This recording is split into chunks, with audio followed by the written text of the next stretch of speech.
अजित पवारांच्या देवगिरी बंगल्यावर आज मराठा आंदोलकांचा मोर्चा। देवगिरीवर जाऊन मराठा आंदोलक अजित पवारांना विचारणार जाब। नाशिक जिल्हा परिषदेच्या 59 दिव्यांग कर्मचाऱ्यांवर कारवाईचे आदेश। बनावट दिव्यांग प्रमाणपत्र बनवण्याच्या संशयामुळे कारवाई। पुण्यातील पुराच्या अभ्यासासाठी महापालिकेतील अधिकाऱ्यांची त्रिसदस्यीय समिती स्थापन। 7 दिवसात समिती प्रशासनाकडे अहवाल सादर करणार। कोल्हापूरवर पुन्हा महापुराचं संकट। धरण क्षेत्रामध्ये पावसाचा जोर वाढल्याने पंचगंगेची पाणी पातळी 43 फूट 4 इंचांवर, तर राधानगरी धरणाचे सर्व दरवाजे उघडले। संसदेमध्ये विरोधी पक्षनेते राहुल गांधी नशा करून येतात। खासदार कंगना रनौतच्या आरोपाने एकच खळबळ।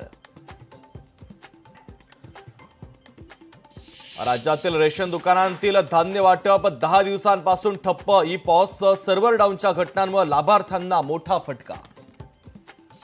ऑलिम्पिकमध्ये ई स्पोर्ट्स सुरू होणार। 2025 मध्ये सौदी अरेबियामध्ये ई स्पोर्ट स्पर्धा होणार। आयसीओ कार्यकारी मंडळाच्या प्रस्तावासंदर्भात महत्त्वाचा निर्णय। T20 सामन्यामध्ये भारताकडून श्रीलंकेचा पराभव। टीम इंडियाने मालिकेत श्रीलंकेला 3-0 ने दिला क्लीन स्वीप, तर सुपर ओव्हर ठरली गेम चेंजर।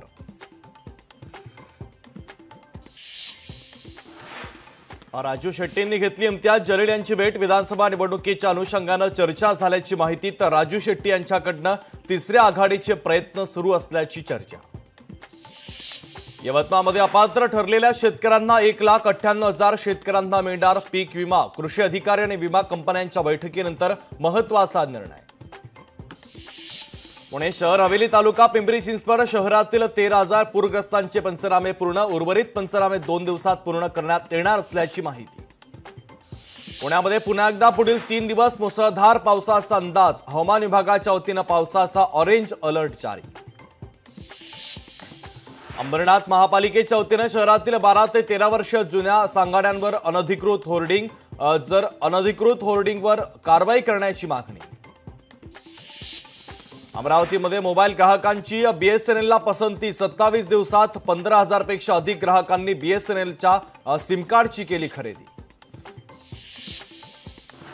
धुळ्यामधील लळिंग धबधब्यावर पर्यटकांची गर्दी। धबधबा ओसांडून वाहत असल्याने पर्यटकांना सतर्क राहण्याचं आवाहन। सिंहगड किल्ला 1 आठवडा पर्यटकांसाठी बंद। किल्ल्यावर जाणाऱ्या रस्त्यावर दरड कोसळल्याने किल्ला पर्यटकांसाठी बंद। अमोल मिटकरींच्या वाहनावरील हल्ला प्रकरणी 13 मनसैनिकांवर गुन्हे दाखल। मनसैच्या दोघांना अटक, मात्र 12 जण अद्यापही फरार।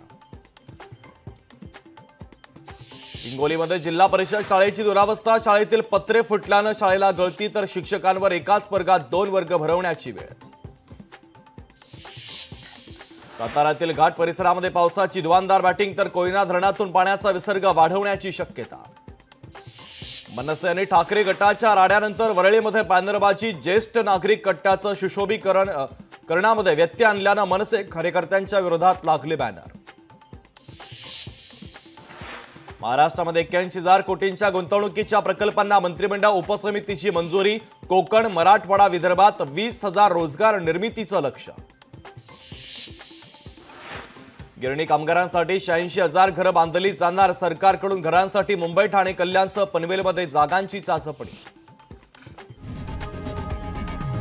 लोकशाही मराठी ऐका, पहा, जागरूक रहा।